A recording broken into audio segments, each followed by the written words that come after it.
শুরু হয়েছে। সভা 12টার দিকে হওয়ার কথা ছিল, সেটি আধা ঘন্টা ডিলেতে 12:30টার দিকে সভা শুরু হয়েছে।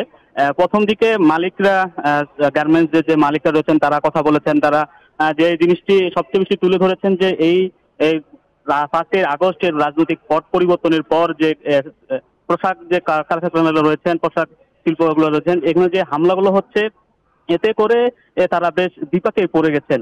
তারা বলছেন যে নিরাপত্তা, একদিকে যে নিরাপত্তা পেলে এখন যারা মালিকরা রয়েছেন তারা বলছেন নিরাপত্তা পেলে তারা গার্মেন্টস চালু করবেন, এবং কিন্তু তারা অনেকেই বলার চেষ্টা করছে যে কিসের ভরসায় তারা প্রতিষ্ঠানগুলো খুলবেন, সেই কথাটাও কিন্তু তারা বলছেন। না, অনেকেই এবার বলছেন যে এই সব কথা বলার থেকে এখন হচ্ছে সবচেয়ে উত্তরণের যে উপায়গুলো সেগুলোকে খুঁজতে হবে। মালিকরা সেই কথাটাও বলার চেষ্টা করছেন। এখানে আজকের এই মতবিনিময় সভায়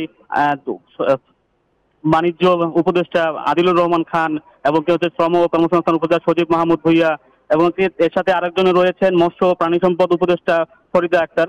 মালিকরা তাদের দিকে দৃষ্টি আকর্ষণ করে বলছেন এই সমস্যা যদি অতি তাড়াতাড়ি সমাধান করা না হয় তাহলে দেখা যাবে যে বাংলাদেশে যারা বিনিয়োগ করে, পোশাক খাতে যারা বিনিয়োগ করে বাইরের দেশে, তারা কিন্তু বাইরের দেশগুলোতে চলে যাবে।